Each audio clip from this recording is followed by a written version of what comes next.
یاد بگیریم این است که شرط زندگی شیرین این است که ایمان و عمل باید با هم باشد. ایمان و عمل صالح یک جا باشد. بعد سوال شد از اهل بیت، به جاهای مختلف سوال کردن که این زندگی پاکیزه، این حیات طیبه یعنی چی؟ برای مثال در نهج البلاغه وقتی از امیرالمومنین علی علیه السلام سوال کردن، اللهم صل علی محمد فرمود القناعه، منظور از زندگی پاکیزه قناعت است. یکی از نمونه ها و یکی از اثرات زندگی پاکیزه این است که خداوند قناعت میدهد. در جای دیگه داریم منظور از زندگی پاکیزه روزی حلال است، اینی که انسان لقمه حلال نصیب او بشود. در جای دیگر داریم توفیق بندگی خدا، که انسان بدون هیچ نوع دردسری بتواند عبادت خدا رو بکند، اطاعت خدا رو بکند. این یعنی زندگی پاکیزه. ولی هیچ کدام از اینها ضدیت با دیگری ندارن، در کنار هم دیگر هستن. یعنی زندگی پاکیزه زندگی است که باید پاک باشد و در صورتی زندگی ما گوارا و شیرین خواهد بود که در او اطاعت خدا باشد، در آن روزی حلال باشد، در او قناعت باشد. و اگر کسی فرض کنید روزی حلال داشته باشد و قناعت نداشته باشد، زندگی شیرین نخواهد بود. اگر انسان قناعت داشته باشد اما روزی نداشته باشد، با چه قناعت بکند؟ با هیچی که نمی شود قناعت کرد. برای اینکه اطاعت خدا رو بکند نیاز به روزی دارد تا بتواند بندگی خدا رو بکند. مگر می شود انسان با شکم گرسنه بندگی بکند؟ همونجور که امیرالمومنین فرمود هر زمانی که فقر وارد می شود، دین هم بعضی وقتا از در دیگر خارج می شود. فقر، نه این که حالا انسان ثروتمند نباشد، فقیر اگر باشد. در دین ما نگاه میکنیم که یک رابطه‌ای بین این وسایل و ابزار زندگی پاکیزه هست. اما این نکته‌ای که باید فراموش نشود این است که در این آیه خدا میفرماید چه زن باشد و چه مرد.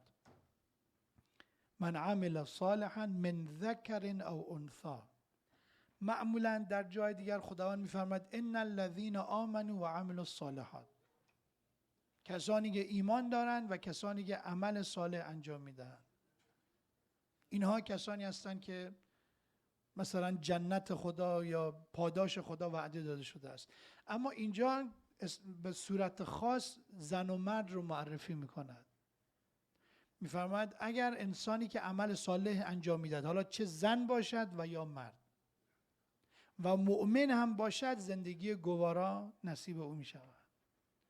و این درسی که دارد این است که در زندگی اگر زن و مرد هر دو اهل ایمان و عمل صالح بودن، زندگی شیرین می شود. اما اگر مرد به تنهایی قناعت داشت، زن نداشت، زن قناعت داشت، مرد نداشت، او زندگی شیرین به راحتی اتفاق نخواهد افتاد. زن و مرد هر دو باید در این زندگی حیات طیبه زحمت بکشند و سهم دارند. حالا سوال این است، در مواردی هست که یک عده‌ای با همسران مثلا حالا به هر علتی ناشکر و بد اخلاق، حالا چه شوهر و چه همسر، سر و کله میزنن. قرآن میفرماید که اگر شما صبر پیشه بکنید، تحمل پیشه بکنید، بخشش داشته باشید، حق شما هست که شاید حق نداشته باشه اون شخص با شما به هر علتی بدرفتاری بکند. اما اگر شما بخشیدید، اجر اضافه ای رو خداوند به شما میدهد. ما داریم یکی از نمونه ها که یکی از علمای بزرگ ما که از اساتید حوزه هم بود، ایشون وقتی که می آمد سر کلاس درس، بنده خدا، شاگردان نزدیکش می دانستن که همسر او رو اذیت میکنن. حتی بعضی وقتا سر کلاس درس همسر می آمد دم کلاس شروع میکرد به فحاشی کردن و دشنام دادن و بی‌حرمتی کردن و این شخص عالم چیزی نمیگفت. سالها گذشت، این شاگردان، این استاد بزرگی که مرید دارد و این همه شاگرد دارد، شاگردها گفتن استاد ما، شیخ ما، این خانم رو اگه اینقدر ناراضی هست بگذار برود. طلاق رو درست خداوند دوست ندارد، اما اگر این شخص اینقدر ناراضی است که هر چند وقت با دشنام و حرف زشت و ناسزا قرار باشد بی احترامی بکند، اما بهتر که این شخص زندگی رو با او فسخ بکنید، ادامه ندهید. که جوابی رو داد، جواب بسیار زیبایی. فرمود که من توانایی طلاق دادن رو دارم، اما میدانم این شخص کسی رو ندارد و اگر من این شخص رو طلاق بدهم باعث سختی بر او می شود که خود او نمیداند. مثل یک بچه‌ای که دیدیم بعضی وقتا بر علیه پدر و مادر جیغ و داد و فریاد میکند و میدانید که این بچه نمیتواند به تنهایی از پس کار خودش هم بر بیان، ولی بازم از روی او عاطفه پدر و مادری کنار میایند با بدرفتاری و بد اخلاقی و بی احترامی ها. گفت این همسر منم این است، در این سن کسی نیست از او نگهداری بکند، فرزندی هم ما نداریم که از او نگهداری بکند. از این جهت است که اینجا که از دست من بر می آید که گذشت بکنم، گذشت میکنم. اما حدیث پیامبر است که فرمود قدرت زمانی است که شما در اوج توانایی از حقتون بگذارید، اونجاست که شما قدرتمندین. ولی اگر از روی ناچاری بخشیدید که این اجری ندارد، اینقدر عزت ندارد. یه وقت از ما میتوانیم یک کسی رو به زندان بندازیم، میتوانیم او رو اذیت بکنیم، میتوانیم حقمون رو به زور از او بگیریم، ولی میگذاریم. این میشود قدرت، این میشود اوج درجه ایمان. ولی در مقابل کسی است که راه دیگری ندارد، از بیچارگی است بعضی وقتا ما بعضی از کارهایی رو انجام میدهیم چون انتخاب دیگری نداریم. فرمود او اجری ندارد در مقایسه با اون. خب یکی اینجنین شخصی باش زندگی میکند، از راه گذشت کردن. ائمه ما اهل بیت معصومین، امام حسن مجتبی، امام جواد، با همسران بد سر و کله میزدن ولی طلاق نمیدادن. زنانی که قاتلشون شد در انتها، ولی با این حال نگاه میکنید حاضر نمیشدن جدا بشن. تمام سعی و توانشون بر این بود که از اون شخصی که حالا جزو خانواده اونهاست، همسر اونهاست، به تمام شکل حمایت بشود و حق او ادا بشود، کوتاهی نشود. پس حیات طیبه اگر زن و مرد هر دو در این مسیر قدم برداشتن، زندگی شیرین است. اگر یکی قرار بود بار رو بر دوش بکشد، بی اجر نخواهد بود، اما او زندگی طیبه و پاکیزه به راحتی به دست نخواهد آمد. همونجور که انبیاء الهی هم، حتی پیغمبران خدا هم همسرانی داشتن که باعث میشد زندگی رو بر اونها سخت بکند. حضرت لوط، حضرت نوح علیه السلام همسرانی داشتن که اذیت میکردن، حتی باعث دشمنی با پیامبران خدا میشدن.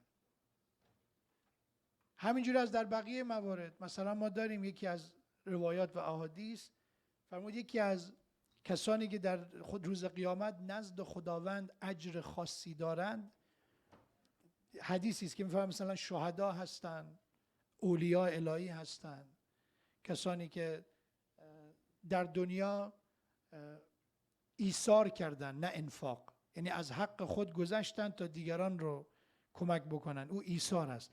اینها خداوند بهشون یه جایگاه خاصی میدهد. یکی از اون کسانی که جایگاه خاصی خداوند به اونها میدهد هر عالمی نیست، عالمی است که با جاهلین سر و کله زده است. چرا سختی عالمی که با جاهل سر و کله بزند خیلی زیادتر است از اینکه یک عالمی که بین شاگردان و دانش آموزان و کسانی که دنبال یادگیری و فهم هستند بخواد سر و کله بزند. اما خدا نکند که قرآن هم میفرماید که انسان با جاهل سر و کله بزند، که پیامبران خدا هم با جاهلین بیشترین مشکلات رو داشتن. کسانی که به هر علتی در جهل خودشون لجباز بودن، در جهل خودشون لجباز بودن. یعنی بعضی از آدم‌ها رو شما هر چی میگی بازم میگه نه این طرف به نفع خودش حرف میزند. یعنی پیش قاضی هم که ببریم، پیش قاضی میگه نه این به نفع خودش حرف میزند. در یکی از آیات قرآن نازل شد وقتی که مسلمین، این رو فرض بکنید دیگه، زمانی که هست که پیغمبر خدا زنده است و یک اعلام خطری است برای من و شمایی که در زمان غیبت امام زمان زندگی میکنیم و دعا هم میکنیم اللهم عجل لولیک الفرج، خدا ما رو لایق شیعگی و تجربه ظهور امام زمان هم قرار بده. خب الان فرض کنیم امام زمان ظهور کرد و امام زمان حکمی رو داد که برخلاف منفعت ما بود. امام زمان حکمی رو داد برخلاف امیال ما. ما فکر میکردیم ما لیاقت داریم همه کاره باشیم. امام زمان گفت نه، تو بشین، تو برو همون گوشه بشین، هیچ کس هم با تو حرف نزنن. من پیش نماز رو بگه تو دیگه امام جماعت نباش. اگر امام این حرف رو زد آیا ما حاضریم قبول بکنیم؟ چون امام هست دیگه.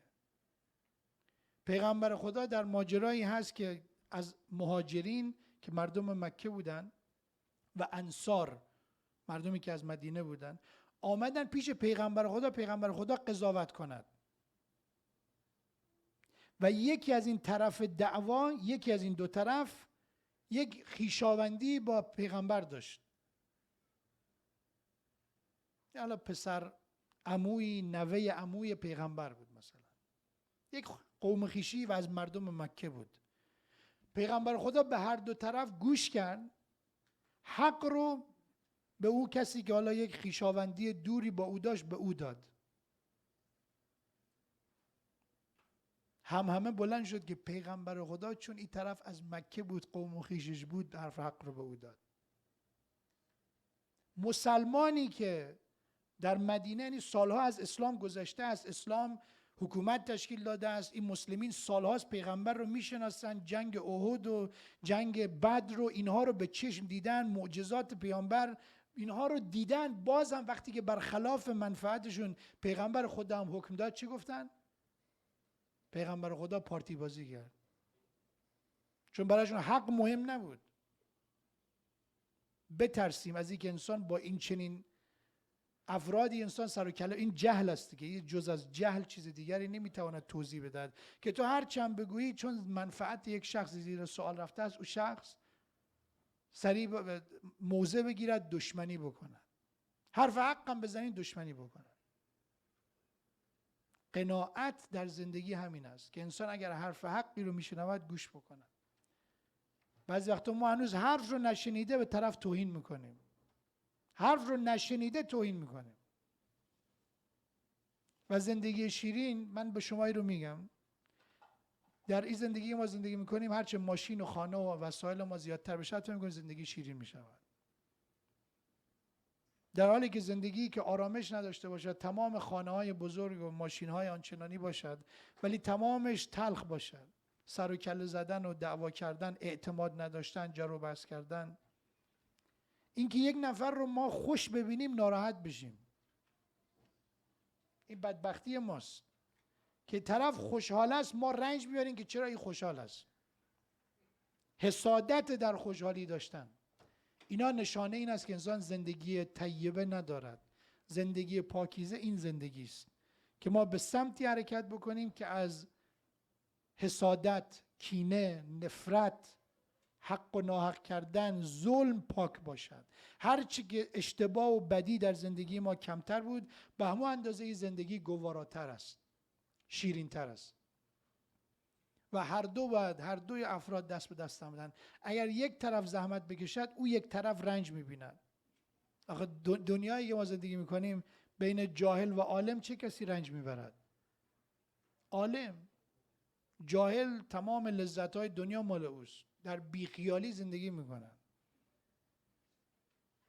رنجی که عالم میکشه در کنار جاهل، برای همین است که میفرماید مداد علما، مداد العلماء، اون رنگ قلم یک عالم از خون شهید بالاتر است، چون شهید دشمن رو میشناسد، سر و کله زدنی ندارد، اما عالم باید با خودی سر و کله بزند. با دشمن سر و کله نمیزد مثل شهید، با خودی جاهل.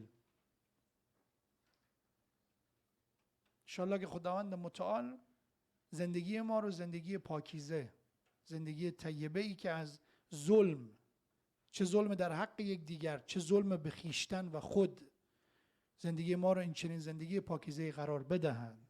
خدا انشاءالله به ما توفیق قناعت رو، اینکه با آنچه داریم شاکر باشیم، نه اینکه در جا بزنیم، بلکه با آنچه از نعمتهای خدا داریم قدردان باشیم و از خدا بیشتر بخوایم. از خدا همیشه زیاد بخوایم، هیچ وقت از خدا کم نخواهیم. ولی بر آنچه که داریم قدردان و شکرگزار باشیم، چرا که داشته ها چیزهایی است که در زندگی ما باعث تلخی و شیرینی هست. نداشته ها هیچ چیزی رو نمیتواند، نباید تأثیر گذاشته باشد. ما چیزی رو که نداریم چرا باید زندگی ما رو تلخ کنند؟ نداشته ها، در حالی که آنچه داریم بسیار قویتر و بسیار محکمتر میتواند وسیله‌ای باشد که ما رو انسان قدرشناس و در زندگی قانع و قناعتگر انشاءالله قرار بدهد. سلام، صلوات بر محمد و آل محمد.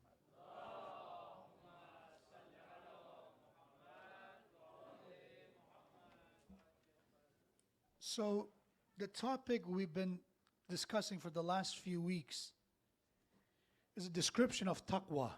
And when we say about taqwa, we talk about God consciousness, piety, God fearing. We're talking about a character, a personality that we have to develop through time. Taqwa is not about one action, it's not limited to one behavior. It is about an overall perspective of how we live, how we talk, how we behave. That's the reason when we talk about muttaqeen, the one who has taqwa, the one who acquired and earned piety and taqwa, recite salawat ala Muhammad wa ala Muhammad.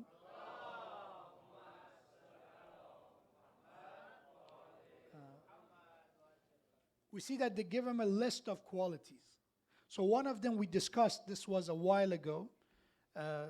If you look into your notes, if you have any, or if you look and try to remember, one was from Surah Al-Imran, that when Allah said, وَسَارِعُوا إِلَى مَغْفِرَةٍ مِّن رَبِّكُمْ وَجَنَّةٍ عَرْضُهَا السَّمَاوَاتُ وَالْأَرْضُ أُعِدَّتْ لِلْمُتَّقِينَ. That the summary of translation of that ayah is that heaven, paradise, ultimate reward is promised for the people who have taqwa.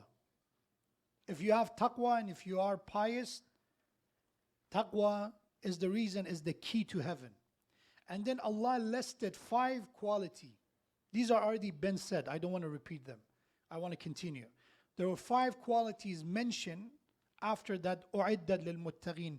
Who are the muttaqeen? Then this description came. Who are they? Anybody remember? From Surah Al-Imran. So الَّذِينَ يُنْفِقُونَ فِي الْبَأْسَاءِ وَالضَّرَّاءِ فِي السَّرَّاءِ وَالضَّرَّاءِ. Number 1, quality of taqwa. If you have a taqwa, taqwa means you're generous. Means you give. You're a giver, you're somebody who do infaq. Not just when you have extra, not the leftovers. في السَّرَّاء means at the time of ease and comfort. وَالضَّرَّاء, also at the time of difficulty, at the time of hardship, you give. Ali ibn Abi Talib is an example, because even if Ali ibn Abi Talib has only 1 pomegranate, you heard the story, Hazrat Fatima, she asked for pomegranate. Imam went and found 1. That's all the wealth of Ali ibn Abi Talib is able to do it. On the way somebody asked, he divided it, give half away. This is hardship.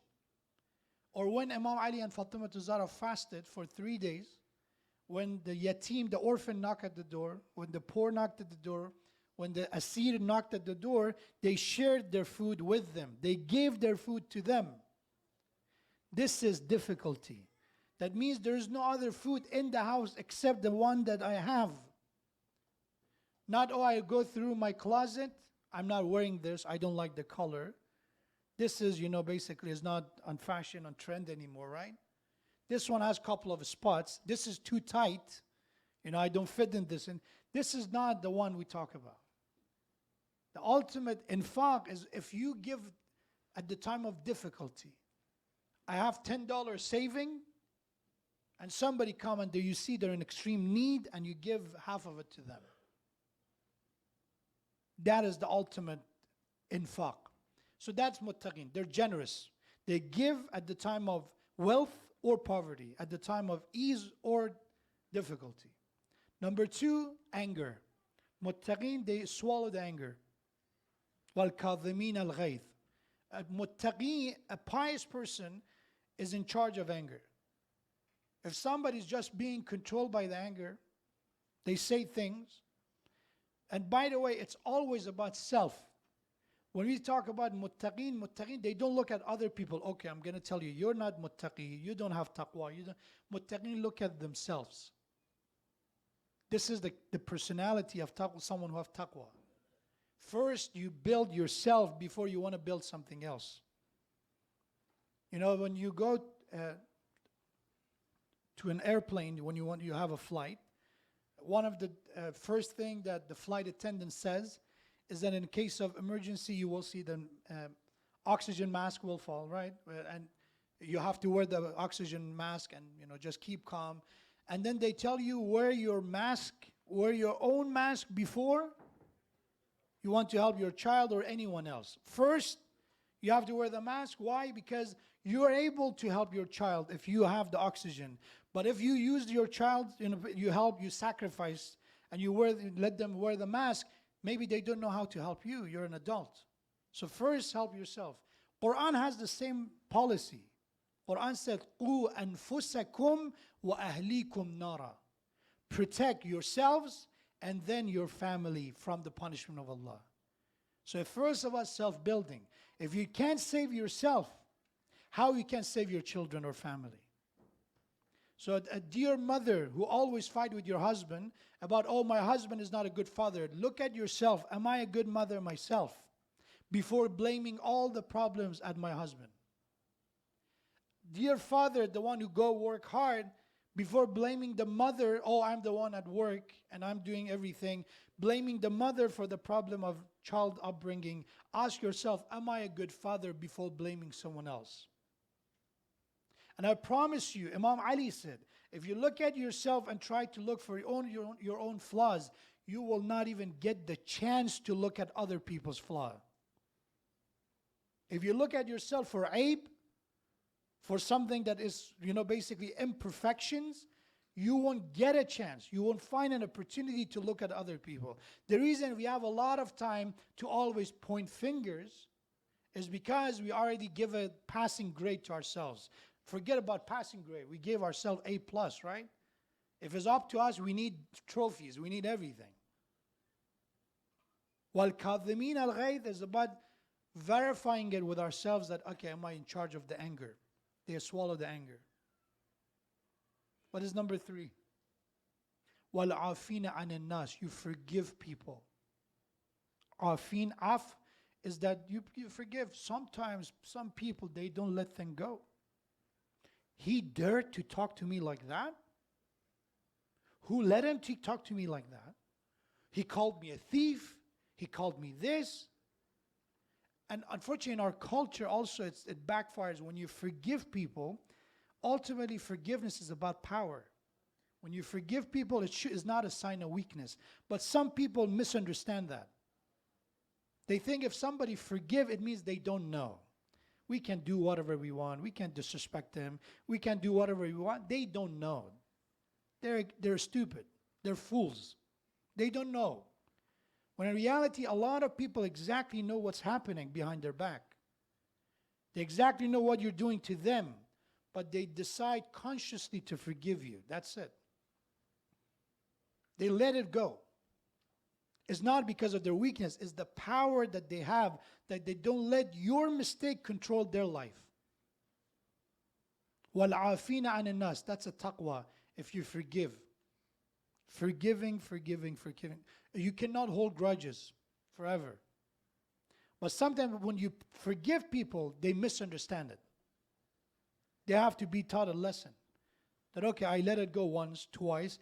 20 times I let it go, and then you try to take advantage of this forgiveness. Those people have to be taught a lesson.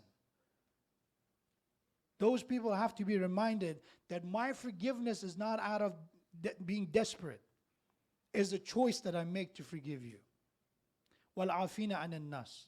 Number 4, وَاللَّهُ يُحِبُّ الْمُحْسِنِينَ. The quality of muttaqeen is that they do good. Their conduct, their actions are muhsin. They are a muhsin. Muhsin is the one who does good. You let them be in a house, they build the house, they clean the house. You let them with someone, they try to help that person. Wherever you leave them, they try to bring something to the table. They make it better. That is who a muhsin is, by the way. Our Prophet, before he came to Medina, the Medina before Prophet and after Prophet, you tell me which one was better. And then you say why Prophet was a muhsin. Tell me Imam Hussein before Karbala and after Karbala, which community was better? Which society eventually become better? Imam Sadiq before him raising and training students, the era before Imam Sadiq or after, which one was better? This is the influence of a muhsin, a doers of good. A muttaqi does things better, make things better. Better in the eyes of Allah, not in the eyes of people, in the eyes of Allah. You make sure a muhsin, you try to bring positive change to people's lives, to your community, to your family, to someone's financial life.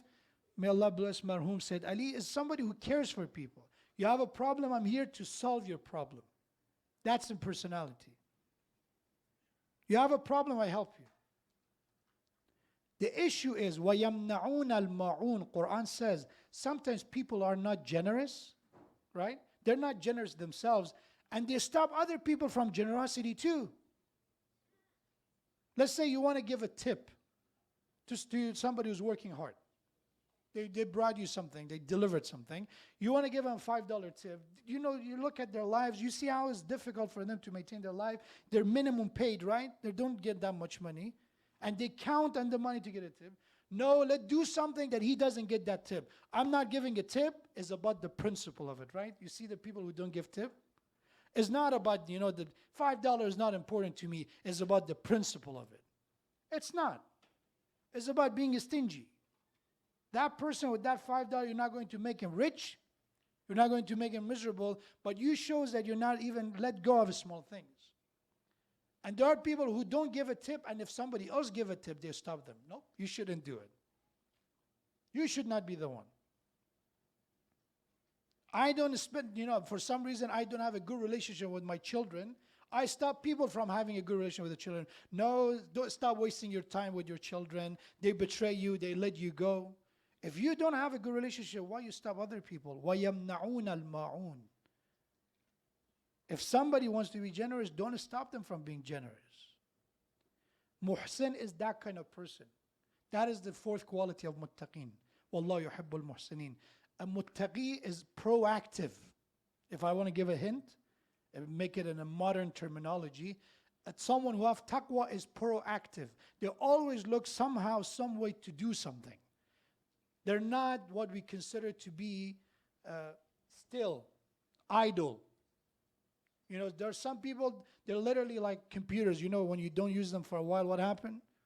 The idle mode, there's a screensaver. Some people, if you let them, they do nothing. They're just standing.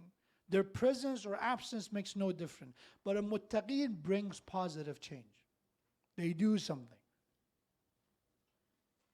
And lastly, fifth quality, وَلَمْ يُصِرُّوا عَلَى مَا فَعَلُوهُ وَهُمْ يَعْلَمُونَ.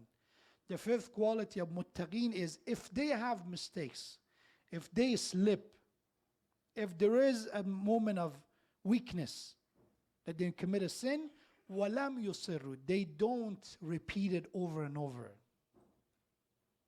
That is a muttaqin. In this description, muttaqin are not infallibles. They're not perfect. It's possible that they make mistakes, they commit a sin. It's a possibility. It's not permissible, but it is a possibility that probably they fail. They slip.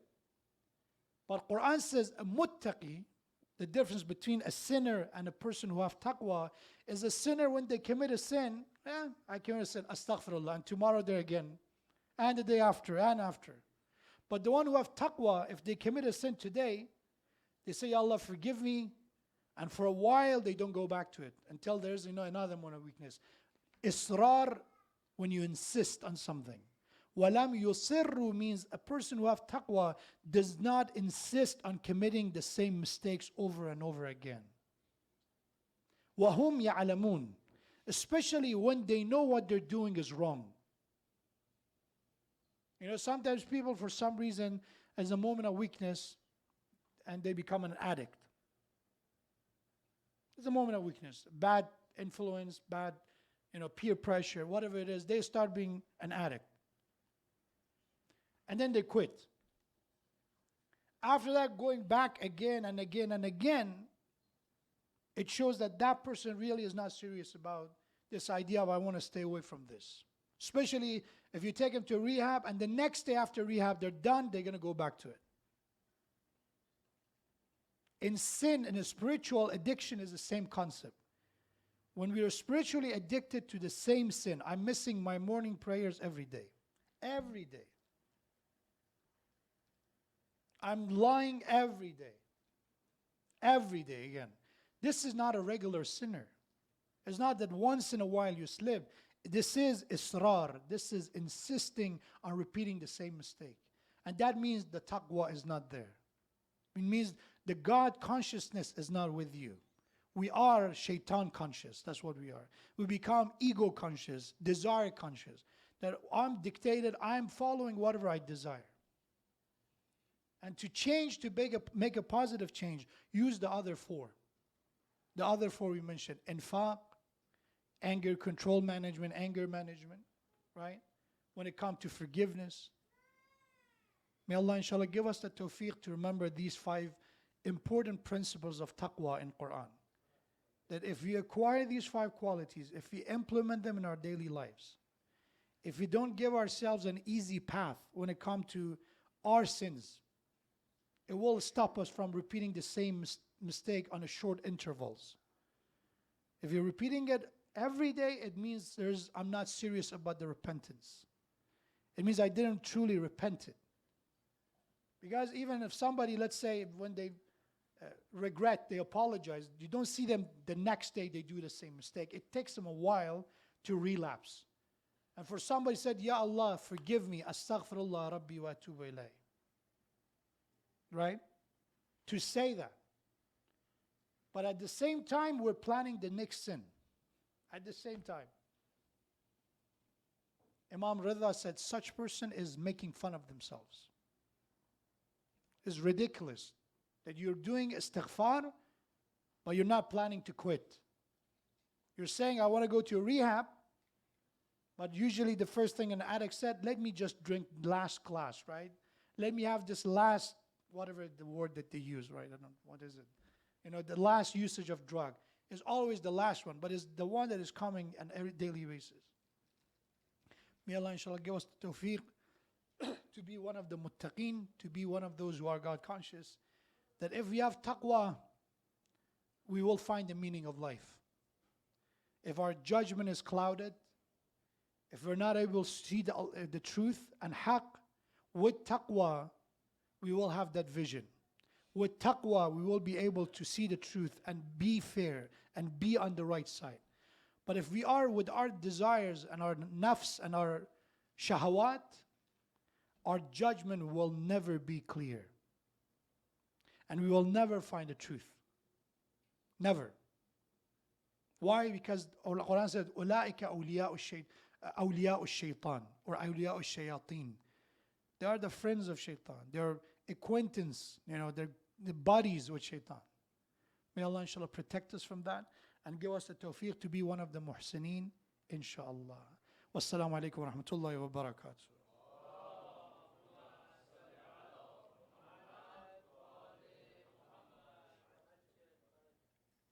We will have Q&A again. This week is a bit late to set up the anonymous question, and we will use the same website we use in Ramadan. But if I have any question just for this week, from next week, as I said, we will inshallah go back of using the website and you can post anonymous questions. But if you have a question right now, raise your hand. If not, inshallah, we finish. Yes. Yes. The question is, can Muslim work in entertainment industry? Yes, but the question is not with any form of entertainment, as long as you follow the certain codes, certain ethical principles, yes, but not any kind of entertainment. So sometimes we can make people laugh with, of course, permissible content and information, but sometimes you have to pass boundaries to do it, so depends. Yes? You can make? Yes, as I mentioned, as an example, of course. But just make sure what kind of content you use, that's important, right? The last thing we want is to use, let's say, despicable and foul language and all that as a reason to make people laugh. Yeah, of course, of course. Okay, good question, good question. Anyone else?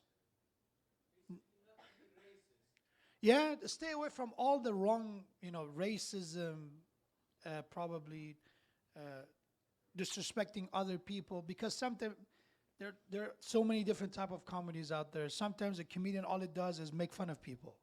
Make fun of people's look, make fun of people's accents, make fun of people's, I don't know, it's all over the place. But there's a lot of comedians who make sure their content is following their principles, their values. Yeah, so it is possible to be a comedian. And as I mentioned, Imam Kazim, our seventh Imam said, from the sign of mu'min is that the mu'min is humorous. Mu'min is the one that bring joy to people. Is not the clown, by the way, but is the one who brings joy. So you make jokes, you laugh, you make people laugh, but you follow the structure. You don't make somebody laugh with the cost of making somebody upset. Right, so. But we have that to be the one who causes humor is from Iman. And to be abus, the one who always, I know there's a moment, sometimes our resting face, it seems like a frown face, right? It happens that, you just looking like this, right? And it seems that you have an anger, but that's fine. Allah knows, and you know that you don't have a frown. But sometimes people have a frown. When they go, they have this abasa wa tawalla, right? They have this frown all the time. That's not something from a description of mu'min. Smile is from a mu'min, right? We have to practice it. And God knows we need it, right? We need to smile more. We need to smile more. I know sometimes it's a serious topic. Our focused face doesn't have a smile. So please don't smile when somebody's talking about their tragedies and pain. Okay, and they're talking about their problems. But in situation that is not about, pain or sorrow, no, you just have a smile.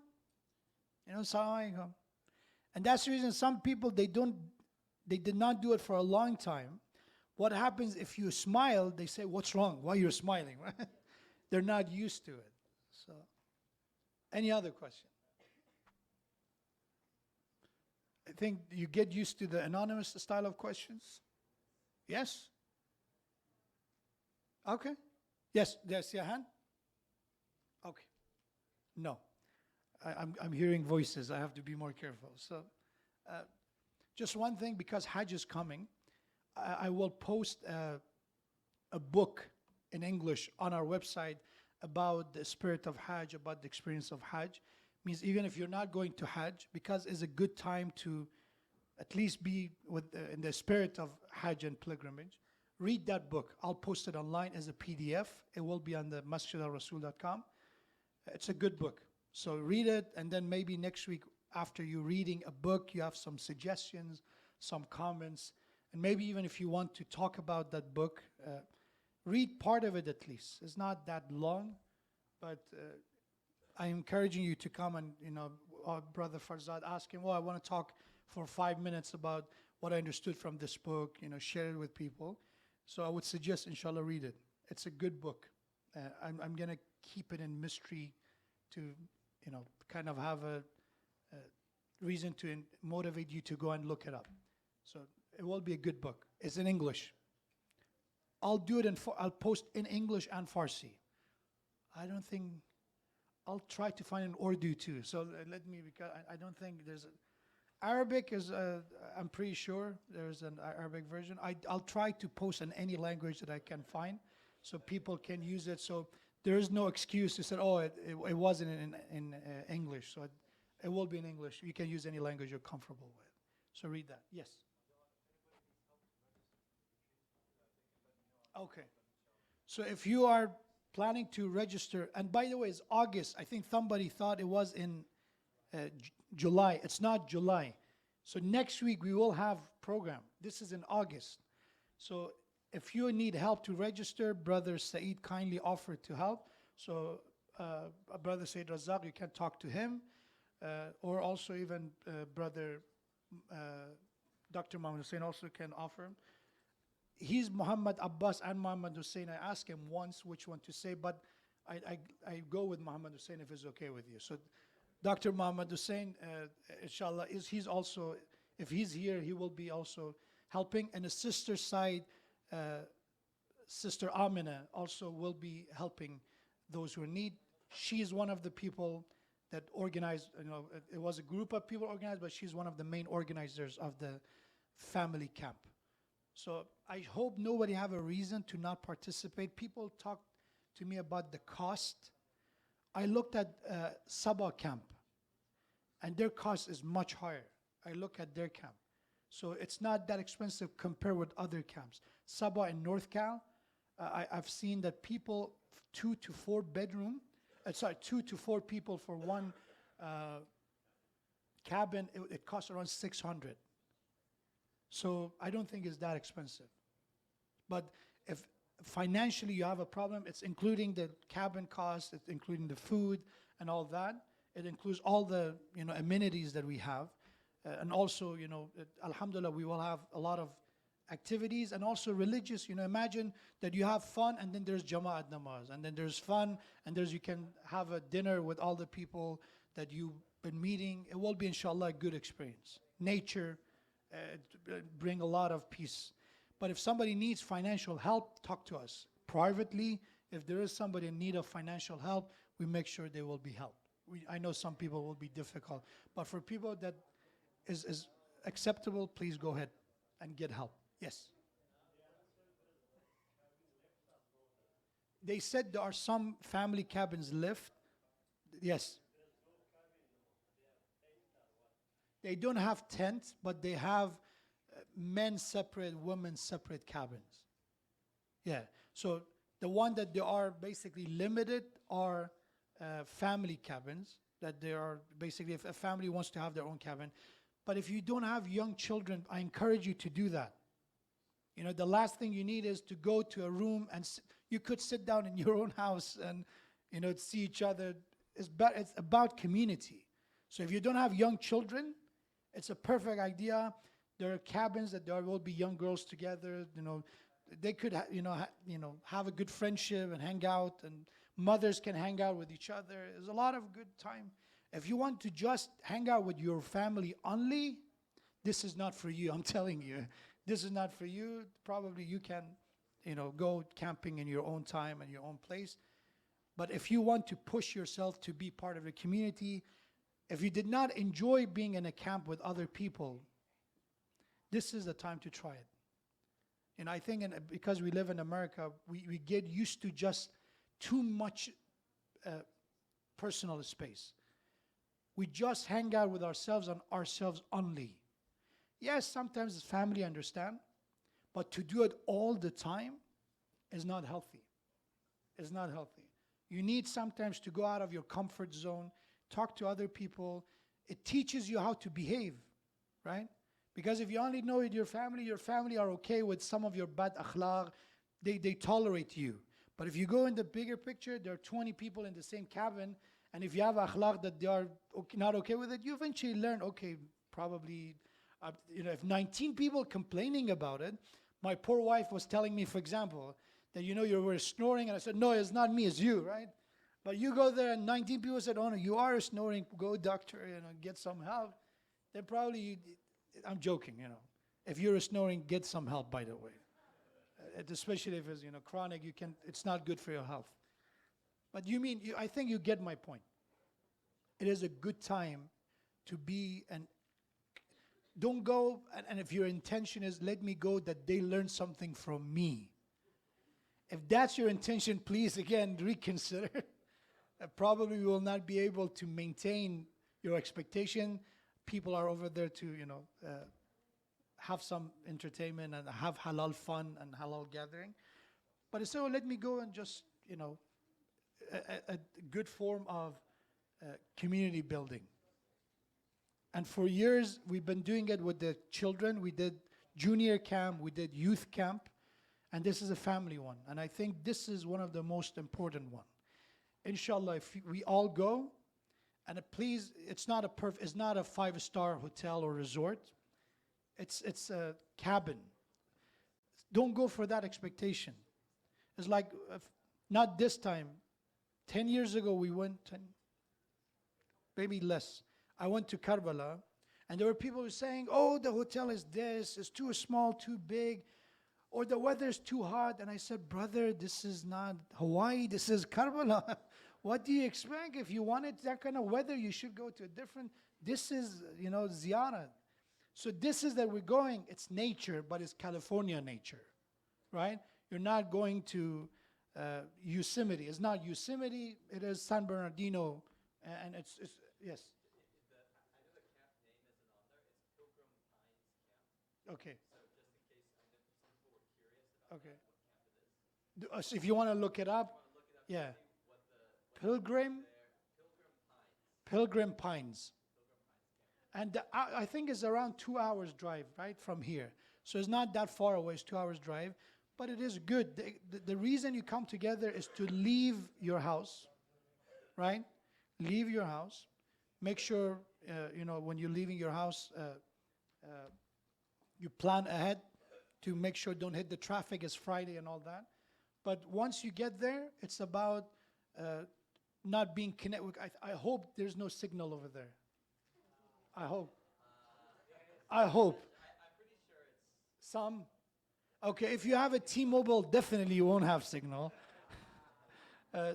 If you have other one, probably you have signal. Oh, did I offended people with T-Mobile? Yes? I did? Okay. It's okay. Don't worry. Even other companies don't have signal, in a lot of areas. No hard feelings. Okay. I know that when I used to go to Big Bird, the one for youth camp, I did not have signal. I know that. So, I hope that you know that corporation doesn't care as much as you care for them. So, let me finish. So basically, you put aside your phone, you go to nature, you hang out with people, that's all about it. So if you're picky about the food and all that, allergies we accept. There are already, I think you have to put if you have allergies. But if you don't like the food or something, please be flexible. It's a camp, and it's not supposed to be, it's not a food competition that they brought international cooks to cook for you. But they do their best. It is a decent food. And it's good for your children too. They're hanging out with other kids in their age, and they see them. Do me a favor, if they have Game Boy, Nintendo, don't bring it. If they have Nintendo, any game device, don't bring it. Let them be forced to look at the nature. And hopefully from that is a good detox moment, inshallah.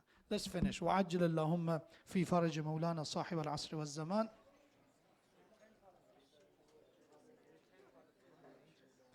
السلام عليك يا رسول الله، السلام عليك يا نبي الله، يا خير خلق الله، يا خاتم النبيين. السلام عليك يا مولاتنا يا فاطمة الزهراء سيدة نساء العالمين. السلام عليك يا أمير المؤمنين ويا إمام المتقين علي بن أبي طالب.